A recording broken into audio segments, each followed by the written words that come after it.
Alhamdulillah. Alhamdulillahilladzi anzala ala 'abdil kitaba wa lam yaj'al lahu 'iwajan qayyima. Alhamdulillah. Alhamdulillahilladzi arsala rasulahu Muhammadan khairal anami basyiran wa nadhira wa da'iyan ila Allahi bi'idnihi wa sirajan munira. Wa asyhadu an la ilaha illallah wahdahu la syarika lah. Wa asyhadu anna sayyidana Muhammadan abduhu wa rasuluhu wa safiyyuhu alladzi la nabiyya ba'dah. Syahadatan tub'iduna min jami'i masayidi syaitan wa tuqarribuna ila jami'i ma yurdir rahman. Wassalatu wassalamu ala khairi khalqillah, ala habibina wa syafi'ina wa qaidina wa qudwatina wa qurratu a'yunina nabiyyina Muhammad. Assalatu wassalamu alaihi wa ala azwajihi ummahatil mu'minin wa ala alihi at-tayyibin wa ala ashabihi al-mardiyyin wa ala man ittaba'ahum bi ihsanin ila yaumiddin. Amma ba'd. Faqala Allah azza wa jalla fi kitabil aziz, a'udzu billahi minasy syaithanir rajim. Ya ayyuhalladzina amanu taqullaha wal tanzur nafsum ma qaddamat lighadin wattaqullaha innallaha khabirum bima ta'malun.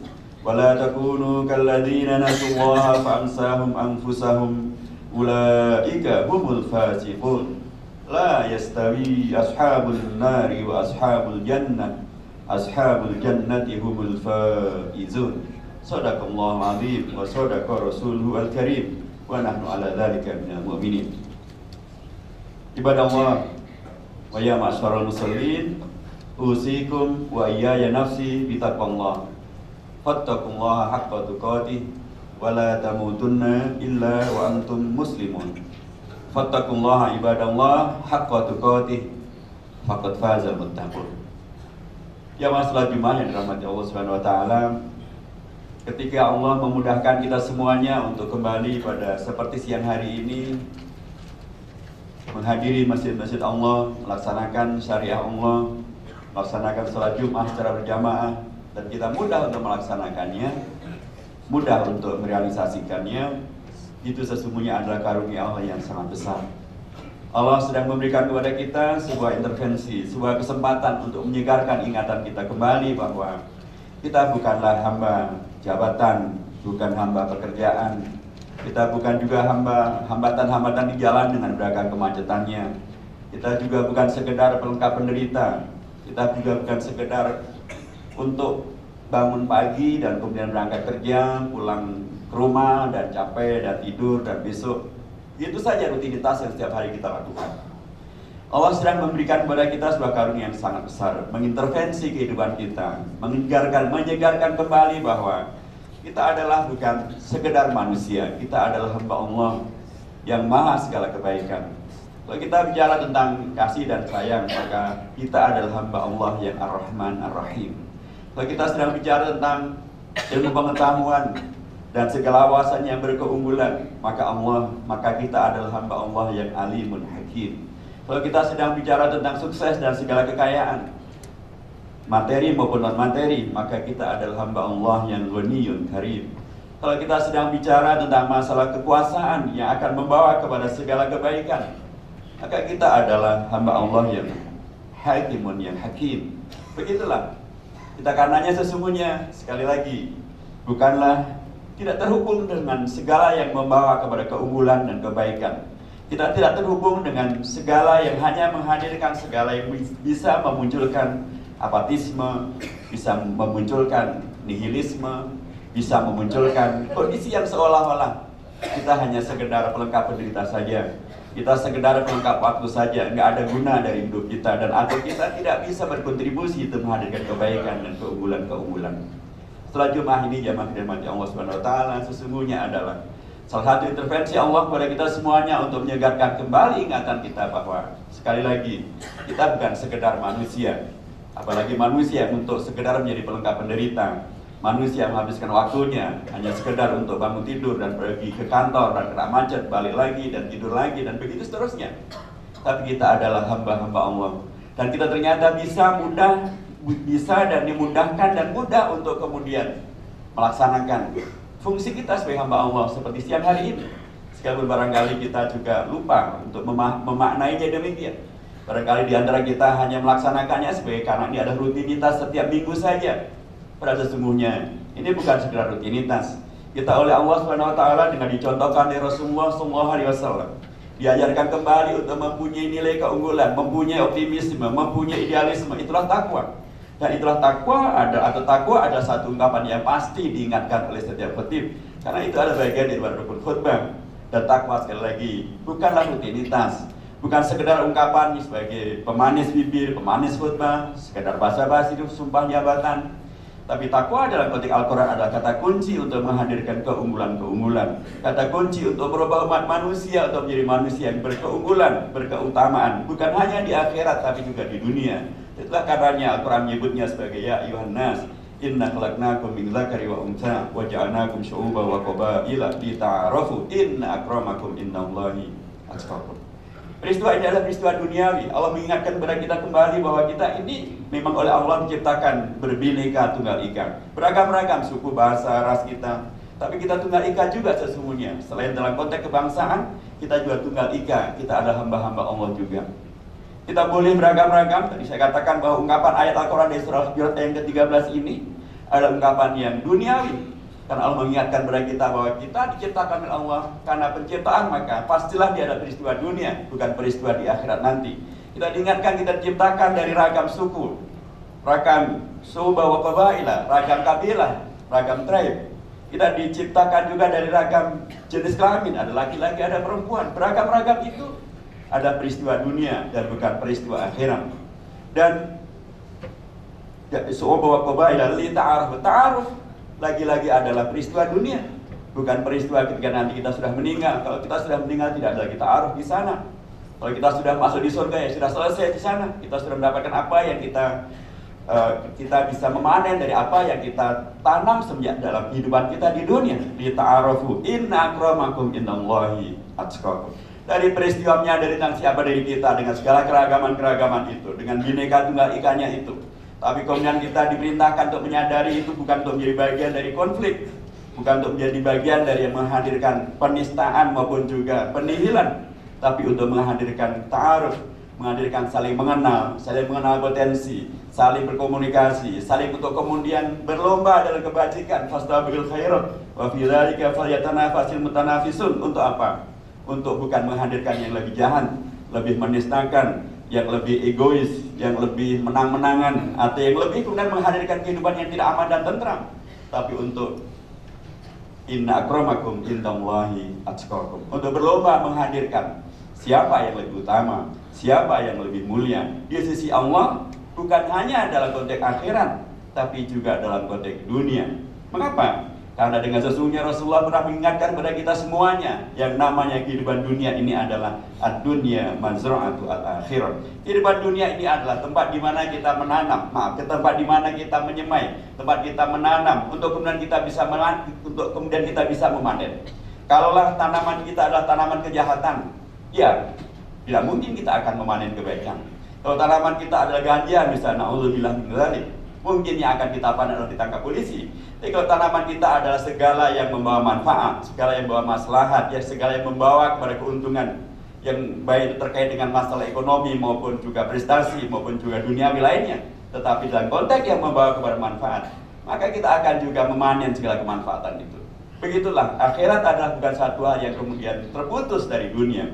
Akhirat adalah merupakan konsekuensi logis dari apa yang kita kerjakan, apa yang kita pilih, apa yang kita tanam selama kita berada di dunia.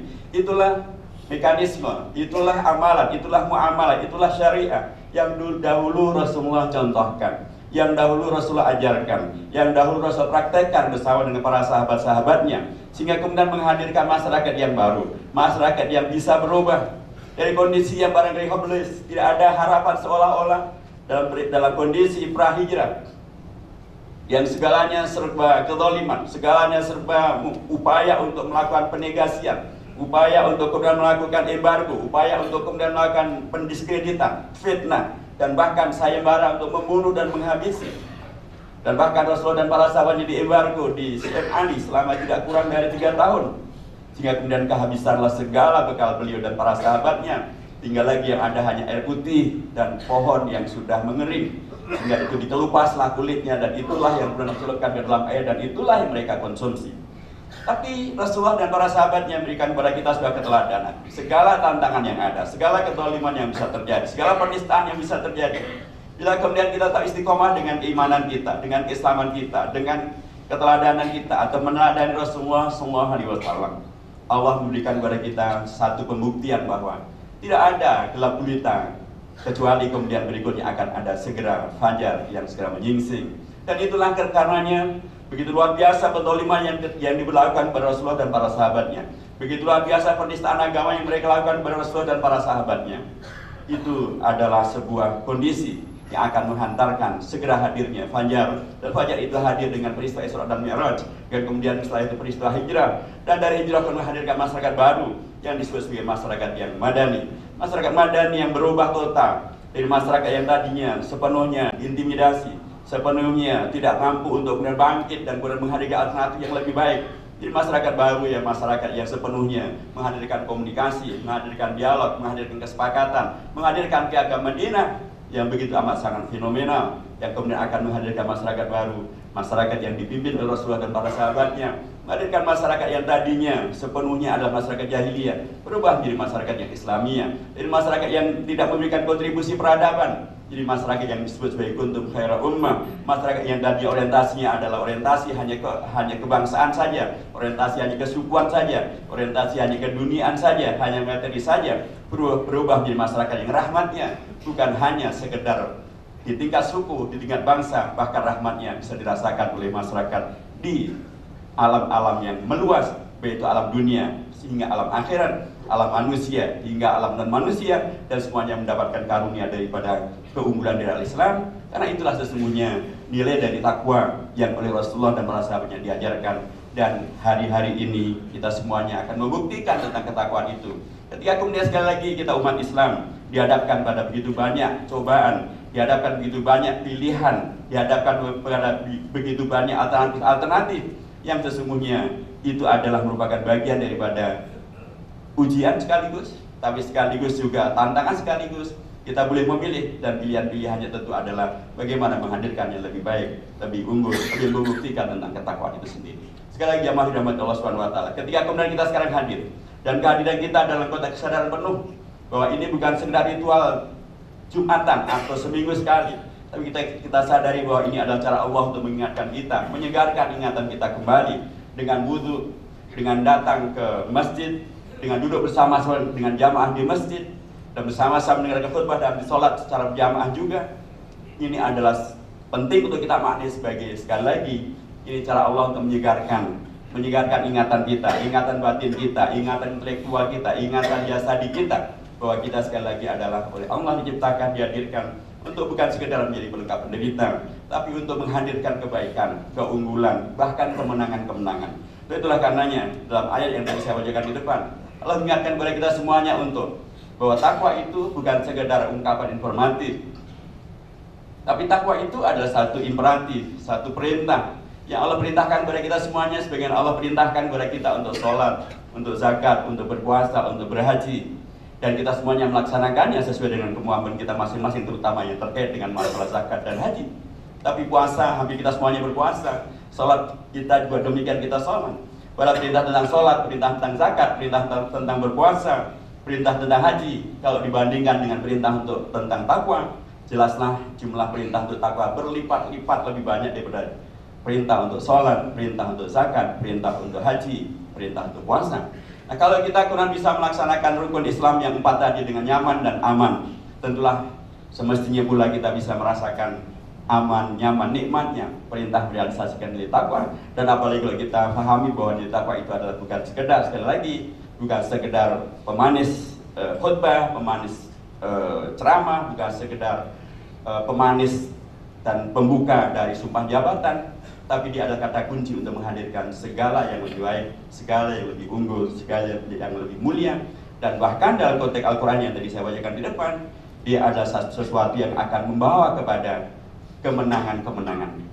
Rangkaian ayat tadi kemudian ditutup dengan wa ashabul jannati humul faizun. Mereka yang merealisasikan takwa itu yang akan menghadirkan kemenangan. Nah, kemenangan-kemenangan ini tentu saja dalam konteks ketakwaan dan dalam konteks surga atau kehidupan yang berkemuliaan, tentulah bukan kemenangan karena kejahatan, bukanlah kemenangan karena arogansi, bukanlah kemenangan karena beragam hal yang tidak sesuai dengan fitrah manusia, maupun dua ajaran agama, maupun juga aturan hukum yang lainnya. Kalau kita rujuk ke dalam Al-Quran, kita akan dapatkan bahwa kemenangan-kemenangan itu terangkum dalam ungkapan yang sangat padat dalam surah An-Nasr, idza jaa nasrullahi wal fath wa ra'aitan nasa yadkhuluna fi dinillahi afwaja fasabbih bihamdi rabbika astaghfiruhu innahu kana tawwaba. Allah akan bisa menghadirkan kemenangan, Allah akan bisa menghadirkan kesuksesan, bahkan Allah akan bisa menghadirkan terbukaannya beragam alternatif dan beragam pilihan-pilihan untuk menghadirkan yang lebih baik. Wa ra'aitan nasa yadkhuluna fi dinillahi afwaja. Anda akan lihat bagaimana masyarakat empatik, simpatik dengan Islam dan umat Islam.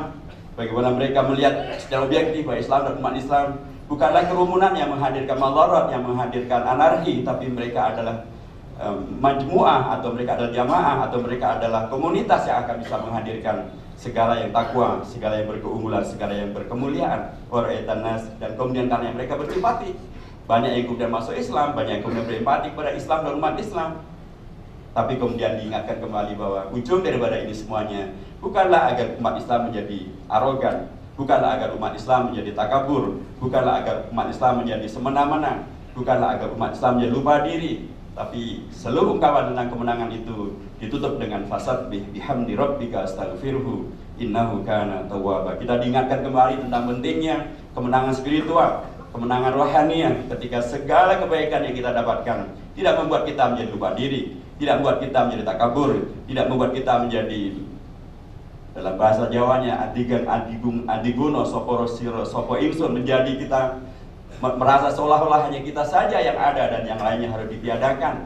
Tapi kemenangan dalam Al-Quran, keunggulan dalam Al-Quran, takwa daripada Al-Quran, ujungnya adalah membuat kita menjadi manusia yang tawadhu, manusia yang rendah hati, manusia yang membawa kepada harapan-harapan tentang etika, moral, segala kebaikan itu bisa selalu kita wujudkan. Mudah-mudahan dengan cara inilah, maka sholat Jumat kita, pertemuan kita di masjid melalui mekanisme melaksanakan sholat Jumat, sekali lagi adalah merupakan intervensi yang sangat berguna untuk meningkatkan kualitas kemanusiaan kita, kualitas keberagaman kita, kualitas amal soleh kita, dan itu adalah rangkuman daripada takwa yang selalu menjadi bagian yang amat sangat pentingkan pada setiap khutbah yang disampaikan kepada setiap khatib. Wa qulu qouli hadza wastaghfiruhu li wa lakum wastaghfiruhu innahu huwal ghafurur rahim. Klik like, share, dan jangan lupa subscribe.